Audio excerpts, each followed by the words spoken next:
Red flags to slow down. What? The checkered flag is waiting. I can see our Checkered Flag podcast being quite spicy. 5 Live's Checkered Flag podcast. Hello and welcome to the F1 paddock here at the Losail International Circuit, where the sun has, thank goodness, finally set, and the plus 40 degrees that we've been experiencing this afternoon is now a cool 33 degrees or so, and I'm thrilled to be joined by two big names of the F1 paddock. From Racer and from SiriusXM, it's Chris Medland, and F1 TV's Will Buxton. We've managed to get hold, not actually got hold of, we're sitting on it, a sofa, which I have to say is rather lovely, to take in the atmosphere of this new paddock. What are we making of it, guys? A whole refresh, rebrand. It's pretty damn different from last time, isn't it? I mean, it's completely different. The time we were here 2 years ago looked nothing like this. And yeah, the lights are on. It's beautiful. People are at home. Yeah. Like every team's got this huge screen above each of their individual hospitality units that put out a load of branding. It's a very cool place to be, actually. It reminds me of a rather large shopping centre in London. What they've done to this is astonishing. The circuit, they've resurfaced the circuit completely, but everything surrounding the circuit they demolished 7 months ago and have rebuilt literally everything. The medical centre, the media centre, the paddock club, the team buildings, everything that folks around the world will see at the track this weekend is new and has been built in 7 months. What they've done is frankly astonishing, and it's all this beautiful kind of light stone. Quite it does feel like Cotswold-esque. we're in the midst of of an enormous shopping centre, because you've got the sort of the light panels above each of the teams showing that here you can buy your Pirelli tyres or purchase your Lando Norris or whatever it might be. Whatever you want to take home with you. And they've got a barbecue going on of sorts up and down the paddock at the moment. So people are being treated to a bit of Qatari hospitality. The chicken shawarma's fantastic. Yeah, you can speak from I can experience. tell you that. They've also got a whole camel down there. What? Yeah, literally rip the meat off its bones and chuck for it in the a bun. barbecue. And I thought there were rides. I haven't tried rides it. Going. Medland's just pulling a facial expression. I haven't got in for the food yet because I've got to go karting later, courtesy of Alpine. Oh, you have a bit more downforce. And it was like, well, it was just more that, if you eat too much beforehand, You don't might want feel a camel bit repeating interesting. on you out Exactly, there. yeah. Mm. So, and there's a barbecue after that. It's barbecue central You get the today. hump. This is the barbecue pod. Oh my goodness. And on that absolute humdinger, let's focus our attentions then on this weekend, because I've spoken about the temperature. I mean, it was otherworldly earlier on when I was coming into the track. I was having to get all modes of transport. Hire car battery failed on me, so got a taxi, walked in, got a shuttle, made it into the paddock. But the temperatures we're seeing during the day, obviously we're going to have sessions during the night here, so we've got some night racing. We've also got a sprint weekend to factor into things. Just one practice session in the heat. How do you set up a car for the rest of the weekend when it's in the blazing hot sunshine and the rest in the night time? You don't. You try, but you don't. A lot of the teams have said that. You've kind of got to hope you're using that as kind of the point you start from, and then you go for a setup away from what you've going to run in the only FP session, because it will be quite vastly different actually, because you don't have the sun on the track surface. So even though it's going to be hot, the track temperature is the thing that will be quite wildly different between FP1 and then qualifying on Friday night. And the one thing that they'll be trying to learn in that session is tyre degradation, which you're not going to learn on a scalding hot track that will not be in that state for the rest of the weekend for any of the serious sessions. Plus, this track has just been resurfaced. It's also covered in quite a thick layer of dust and sand, which they will spend that first hour getting rid of. So that first hour session will be entirely pointless for the rest of the weekend. But do join us. Well, there was one thing that the Ferrari drivers were saying. I think Charles Leclerc was mentioning that one of the things when it's this hot that teams tend to do during a weekend is work out their cooling limitations, and they go with different configurations of bodywork and different levels of cooling, and sometimes that takes a while to change. So you go and do a run and it's like, okay, we'll have to tweak that, dial this back, but they only get the one session to do that. They're kind of going to have to get it right straight away, otherwise they could be in real trouble. And the other big change throughout the weekend is going to be the wind, which is building up throughout the weekend and, as we understand, should be shifting direction almost day to day. I was talking to Alex Albon just yesterday. We arrived on the same flight. He was saying the biggest problem with the Williams is that if you've got the wind going in one direction, the car's absolutely bolted on and is wicked fast. Changes direction 180 degrees and the car's dead slow.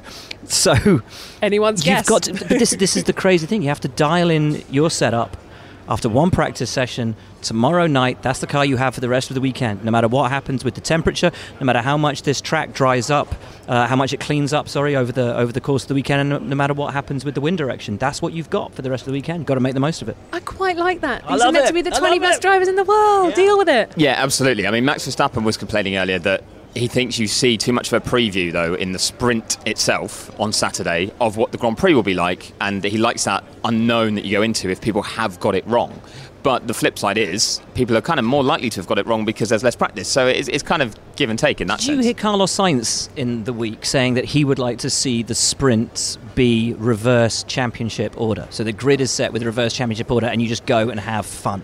And it's completely like that. separate to the Grand Prix. Personally, I think that's a great idea. And he says the drivers have discussed it. And apparently most of them are on board. There's one or two that aren't too keen on it, but majority of the drivers apparently are quite on board with that idea. I think it'd be great. We could try it for the next 2 sprint weekends. Of course, we've still got quite a few sprints to go this year. I can't believe it. Cramming them in back to back, Yeah. I think. Rosanna US. raises her eyebrows to the sky.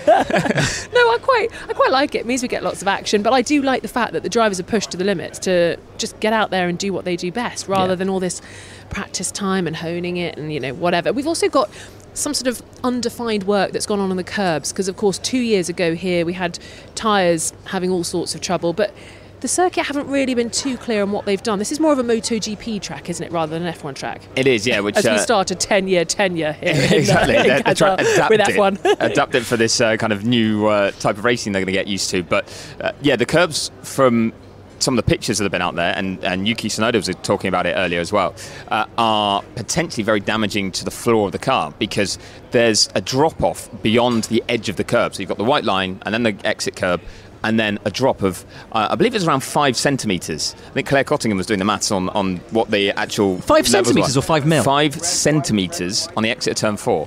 And Which doesn't sound like a lot. I know in Formula 1 No, like there are that's tiny... huge. Yeah, but Yeah, that's that's huge. huge. Yeah. yeah, and the difference then, obviously, if But two some wheels of them have gone are over 3. it, Some of them are 3 and some of them are 5. Some are 5. So then if your floor hits those curbs because you've dropped 5 centimetres on one side of the car, you're going to heavily damage it because it's, as you say, it's a very high-speed track because it's a MotoGP track. There's not a lot of slow corners, big braking zones. So it's all about sweeping turns, carrying speed. The one thing that admittedly Lando then joked was Yuki will be worried about it because he was the only one in 2021 using the curbs and he was hammering them everywhere. So Gasly, I mean, he went over the curbs in his car, disintegrated into a million pieces. same team though, wasn't it? Yeah, same approach. But this was it. They changed the curbs because they didn't want a repeat of what happened last year, but they've still seemingly factored in something which will completely obliterate the cars. So Jeopardy. But why not? Bring in it a on. sense, Bit part of me, of yeah, jeopardy. there's one thing that was mentioned is that the drivers seem to love the high-speed stuff here, Yeah. but it lacks, like maybe undulations and punishment this of is like the second Suzuka. flattest country in the world. There you go, apparently, so- after the Maldives. And it's a very, Oh. very smooth, flat track that we've got. Yeah. So you can speak from experience you there. need- You've been there, haven't you? Glorious. What, to the Maldives? Yeah. Yeah, had baby moon there. It was great. It was great. Very similar vibes here. It was our last journey before baby ride. Your last journey is going to be Vegas, isn't it? Vegas. It's my last race That's on going the road. out on a yeah. high. we are just talking before Having the birth. baby. Okay, Yeah. it's Yeah. not last Not race ever. because Vegas is that dangerous. Yeah, I Because never I made think it there's a home. few in this paddock that maybe are. Yeah, might not We make may it. never see them again. Might not Yeah. make it to Abu But Dhabi. it would be the opposite of this, I think, Vegas. I know we're not doing a Vegas preview pod right now, but if we were sat outside after dark in Vegas in November, I think we're going to get pretty chilly. So Yes. we're Yeah. getting all sorts of challenges thrown at us for the rest of the season. We certainly are. Well, this track, from what we've heard from you guys already, is going to throw up some challenges. Of course, the nature of a sprint weekend does that already. So there are some question marks, but I would say there is a tiny little question mark about when Max Verstappen is going to take the world title. Is it going to be the sprint on Saturday? Is it going to be the Grand Prix on Sunday? Permutations, it can get mathematical and tricky and difficult, but actually it's quite simple, isn't it? Yeah, he needs 3 points. Yeah. Yeah. He needs 3 points in the sprint on Saturday, which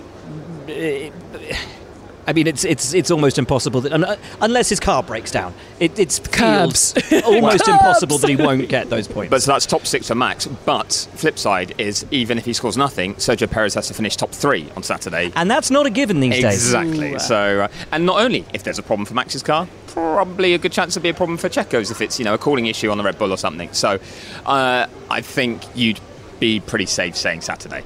Saturday. Okay, well, let's hear how Max Verstappen is feeling then ahead of what could be another special weekend. His championships always do come on these weird and wonderful ones, don't they? It's hard to fully, I guess, explain. I mean, it will be, of course, amazing to win it here. For me, if it's Saturday or Sunday, I don't think it matters a lot. But I think it's always nice at the first possible opportunity to win it. And yeah, to win 3 championships in a row, I think it's never easy. Of course, you need a very good car for that. But for me, I think what I always try to achieve is just being consistent and try not to have too many mistakes as a driver.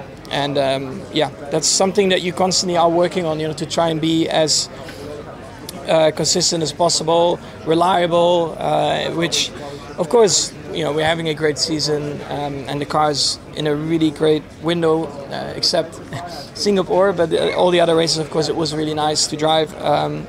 But yeah, it's still easy when you're driving on the limit to make mistakes, and that's what I try to eliminate. And 3 championships, many races a year, of course. But I love racing. I love racing F1 cars. So this is, for me, of course, the best thing out there, and that's why I also really enjoy it. And of course, when you're winning, you enjoy it even more.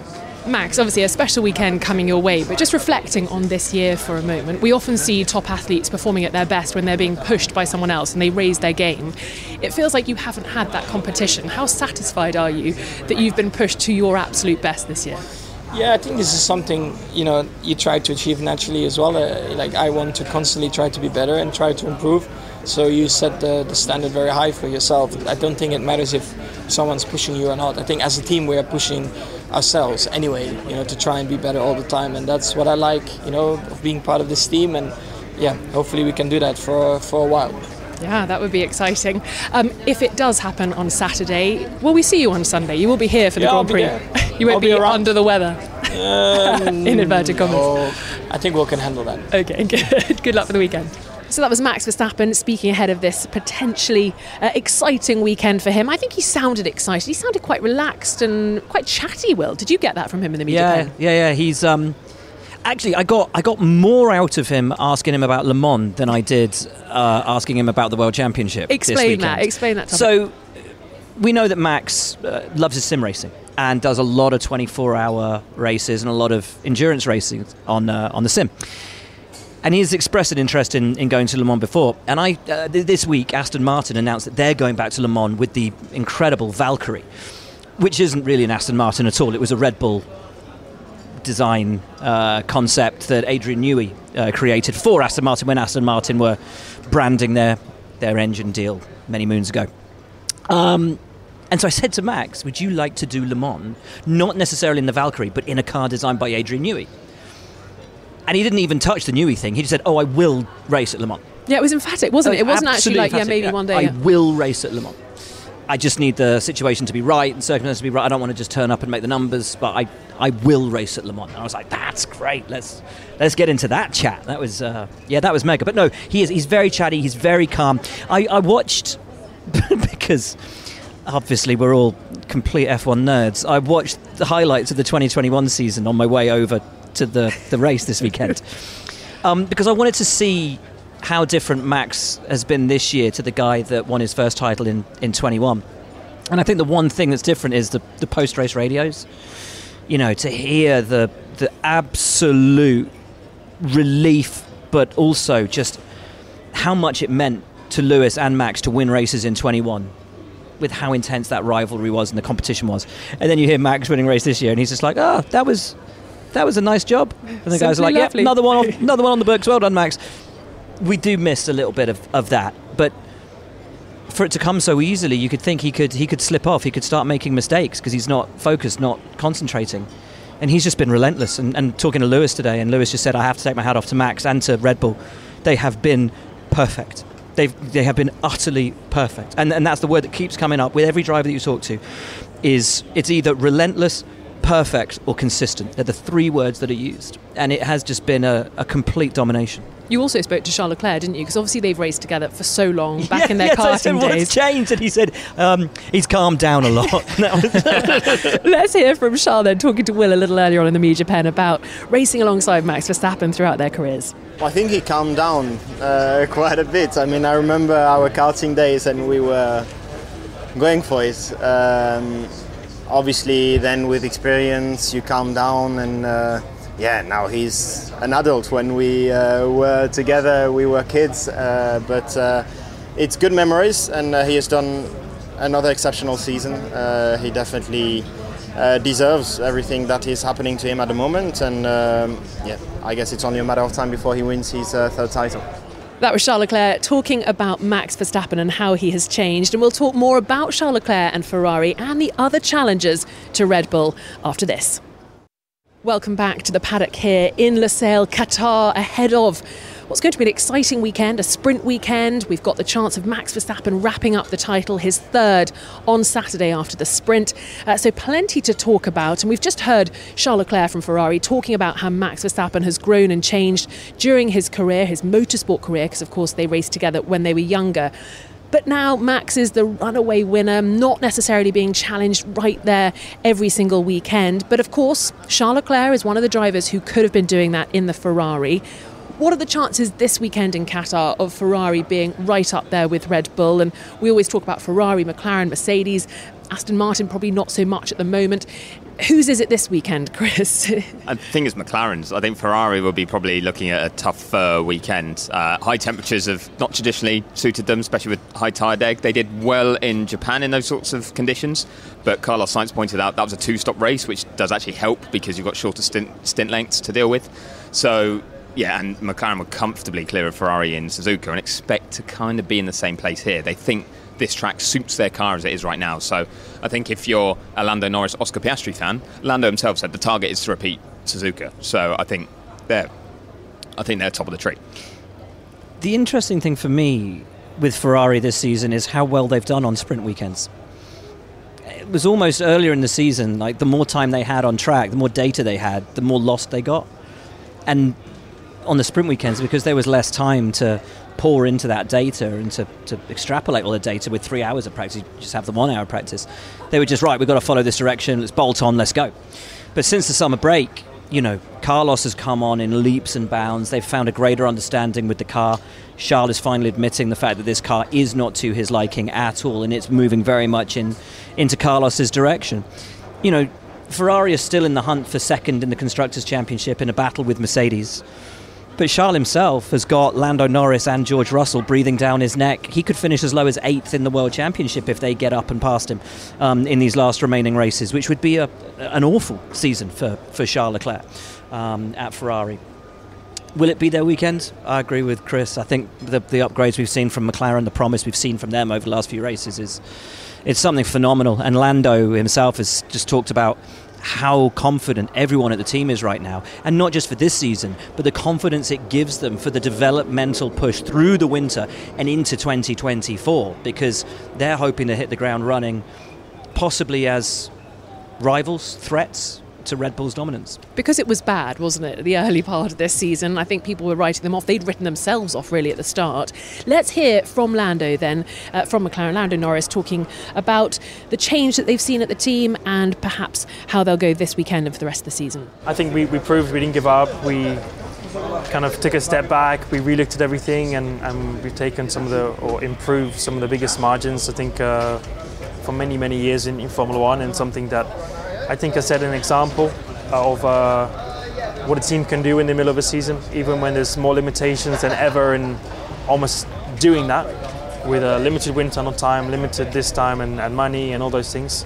It's been one of the biggest improvements we've ever made, and a Formula One team probably has ever made. So yeah, very proud of everyone, and we're continuing to take those next few steps. And just about this weekend then, obviously you need a strong baseline with the type of weekend we've got ahead of us with the sprint. Do you feel like you've got one that you can jump into the car and practice and take it on the steps it needs to go on? I think so. It's never easy. It's never just as simple as putting the car on and it being magical. But some are easier than others, so I think we kind of have to wait and see a little bit, but at the same time, There's always that extra bit of work you put into a weekend like this to make sure the car does go on the circuit and kind of work as expected, and you want to try and limit the amount of corrections you got to make to the setup and so on. But yeah, the team are doing a good job. They're prepared. I feel ready to go, and yeah, that's all good. That was Lando Norris talking to us a little earlier on in the media pen. And it was so interesting back at the beginning of the season, Lando Norris talking about the fact that the car wasn't there was a chance for him to sort of improve his own driving style. Do you think that has helped? I remember, Will, you chatted to him earlier on in the season about how he's working differently with the team, almost kind of getting in there with the engineers. His approach, do you think, has changed as well? I think Lando in the early part of the season was a really interesting case study in what a racing driver can do, where their head can go when it's not going their way, because he was suddenly staring at a season where he knew he wasn't going to be fighting for, well, actually, if we're being honest, points at the start of the year. Lando really got his head together quite early and realised he was going to have to work with the team to make this thing count, and also to have the faith in the team that they'd taken the right decision in dropping James Key as their chief designer and sort of overall lead of the technical department. And speaking to Zach Brown, Zach now admits he wished he'd made the decision 6 months earlier when he first had the idea that maybe he should make a change in the technical department. Fascinating to think what might have been had Zach made that change 6 months earlier. But they did, they made the call at the right time. They stopped developing the car when they realised it wasn't going in the right direction. They completely changed the direction of design philosophy, have brought 2 massive upgrades this season, and Lando getting down, working with the team, and also helping Oscar to come on. And I think the car being so bad took the pressure off Oscar as a rookie, so he could actually learn, bide his time, and build up steadily, rather than being thrown into a potential race-winning car and having to do your learning right up at the sharp end of the grid. Suddenly he's on the podium last time out in Suzuka. We've got a double podium for McLaren, and you're saying they're the ones to watch this weekend. Okay, maybe Max will be up the road, maybe Checo will be somewhere near him. But what a moment for Oscar Piastri to get on terms with this car when the car is suddenly kind of singing out there on track. Yeah, I think what was interesting, like Oscar could have had that podium, couldn't he, in Silverstone, and probably should have had, but the safety car timing really hurt him. And then it just never quite came together when the car was podium contending, and he just didn't quite get that close again. Japan, he spoke about how actually he wasn't happy with his own performance. He said, look, over one lap, great, but I still have to learn about tyre management over race distances, especially in high-deg races like we had at Suzuka. Obviously a very punishing track if you make mistakes at Suzuka. Drivers love it, but it's because it's old school and you can't put a wheel wrong, and you need total commitment. And he was still learning that through the race. And I think Andrea Stella said afterwards that he saw in the final stint progress that Oscar was making, and that's been his big thing, has been how quickly he improves and develops in this rookie season he's having. And I think the trophy is more, in a weird way, Oscar was almost sort of embarrassed to get it in a performance where he said, well, Lando was miles up the road compared to me, I didn't perform all that well. But it's a sign of actually, no, but look how well you're developing, and his level already, that's a massively impressive thing. And something Lando's flagged in this battle with Aston Martin. Both drivers consistently scoring points, and big points. It's a huge advantage, and it's what McLaren were looking for. And if we're honest, 12 months ago, like, we all knew Oscar was pretty special, but you still don't know how someone will perform when they get into Formula One. And I think it's probably exceeding most people's expectations. Yeah, all that pressure on Oscar with the legal fallout around his contract. And honestly, coming into the season, I thought there is no way that Oscar can live up to the hype. Mm-hmm. Absolutely no way. And yet he's done even better than I think anyone expected of him. And to have Andrea Stella, pull comparisons with Michael Schumacher, who Andrea worked with back in the Ferrari days, there is no higher praise in this game than being compared to Michael. And very soon, you wonder whether it's going to get neatly between Lando and Oscar. Lando has always been the golden child here at McLaren, the one who was seen as the potential future world champion. Then along comes Oscar. Is he a more potent potential? Is there more potent potential in him than in Lando? It's going to be fascinating to see how it works out. It really is. I just love the maturity of Oscar, and the fact, as you say, Chris, already picking over his performance with a fine tooth comb at the end of the Japanese Grand Prix. You're on the podium, mate. Just drink it in. Yeah, he was very much like, I'll enjoy it now, and then I really need to go to work on making sure that I'm better than this next time. And that's one of the aspects that's really impressed McLaren, the way he's so self-analytical. As Will mentioned, they said about what he's got that's akin to Schumacher, and that's the way he actually builds the team around him, like kind of makes himself feel part of a family with them. But then he also, Stella mentioned Fernando Alonso's name in the way that he analyses his own weaknesses and works on them. Apparently, first time in the sim, I think, with Oscar, he was then saying to them, like, I'm not great at this, or I need to work on that. And the team were like, you're right in these areas. Here, you're being a bit harsh on yourself, but they could see what he meant, and they could give him the feedback then to say, okay, yes, we can improve you here, or you can improve here. Here, don't worry about it, you're overthinking it. But that's his style, is to really, really focus on his own performances and how to improve them quickly. It's so impressive. A hybrid of Michael Schumacher and Fernando Alonso. Yeah. That's terrifying, isn't it? I'd take that. That's terrifying. And he comes as a fairly softly spoken, down to earth, calm Australian kid who just, lovely like, as guy. you say, who had so much focus and scrutiny and pressure on him last year that he didn't really ask for, did he? And he didn't really have a chance to reply at certain times, and as you say, he couldn't then prove it out on track and quieten things. He had to wait. To stew on that over the winter, I think, must have been tough. He says the team were really supportive and helped make sure it wasn't a problem, and I think that's again a feather in the cap of McLaren and their current management style, but fair play to him for handling it the way he did. There's no arrogance to him. No, at not all. a jot. And even with rookies, there can be in Formula One, because they're Formula One drivers. You know, they're the best of the best. They find themselves as one of the 20 supposed best racing drivers in the world. Of course, there's going to be a bit of ego. There's going to be a bit of arrogance. You don't make it to Formula One unless you believe that you are the best in the world. And yet there's no, he has that self-belief, but it's not an outward arrogance. It's desperately impressive. Desperately. Well, it's going to be exciting to see how this weekend unfolds then. Double podium last time out. You guys think McLaren are the ones to watch this weekend in Qatar. Talking about criticism and being critical, we're going to move our attention now to Mercedes and Lewis Hamilton, who, of course, has been, in his own words, banging the drum about their car design for quite some time and now can't bang the drum anymore. And he was telling me in Suzuka last time out at the Japanese Grand Prix, I'm going back to the factory in Brackley. I need to go to the wind tunnel. I want to see what they're doing, almost so that they could convince him that they're going in the right direction for 2024.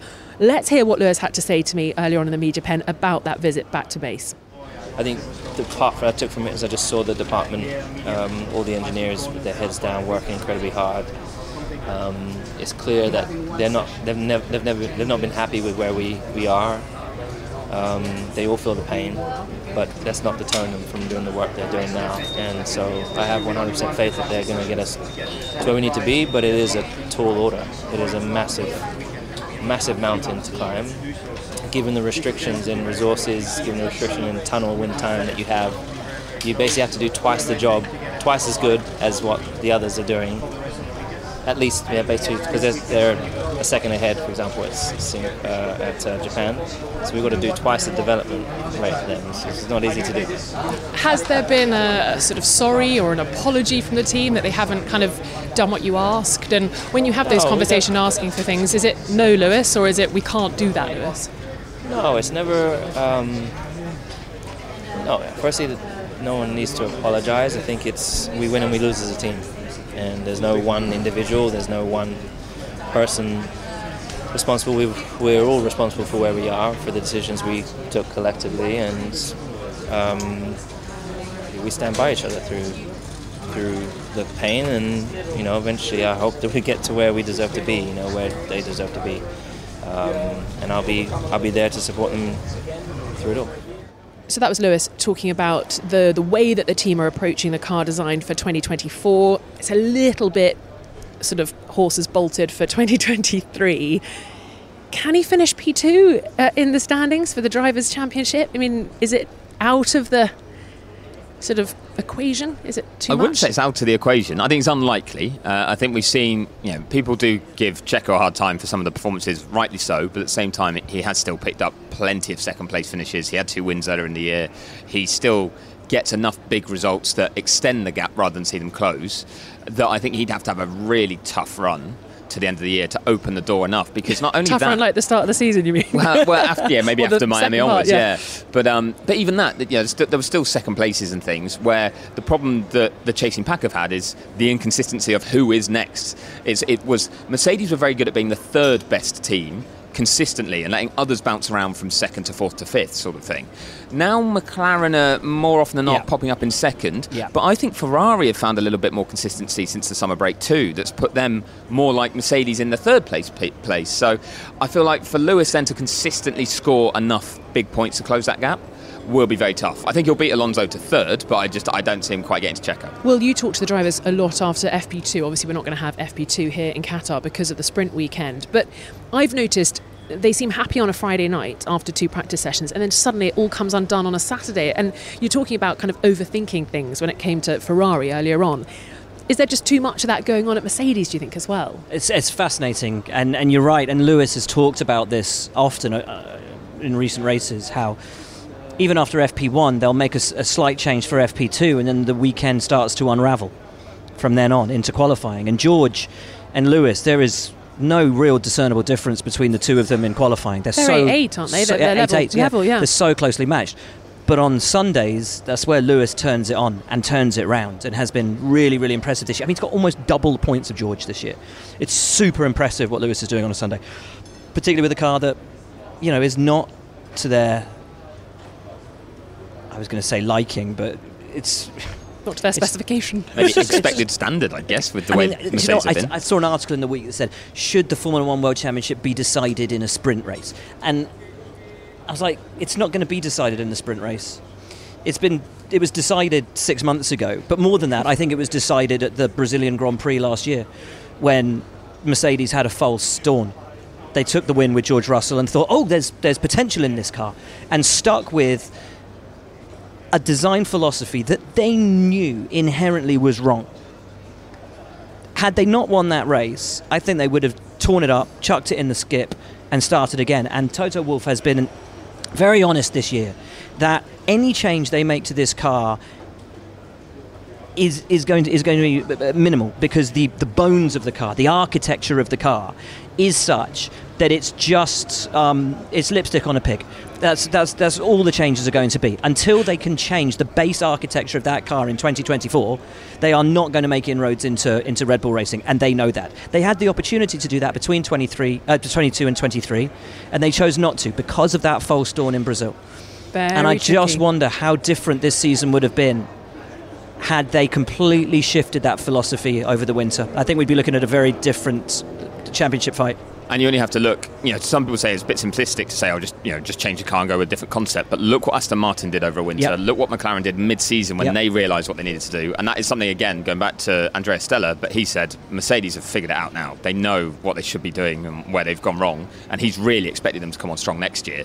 So McLaren but also, are why wary can't they of just that. do it now? Because even Aston Martin are talking about bringing developments for the rest of the season that are going to trickle through into next year because the rules are fairly similar. Why don't Mercedes just go for it?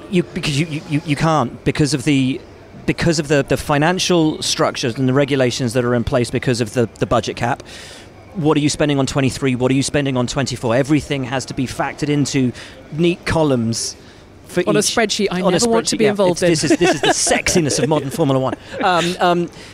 But it's because of that base architecture. So the Mercedes, they went for that zero side pod, which has meant they've got these huge haunches around kind of the shoulders of the car. It looks like it's shrugging its shoulders the whole time.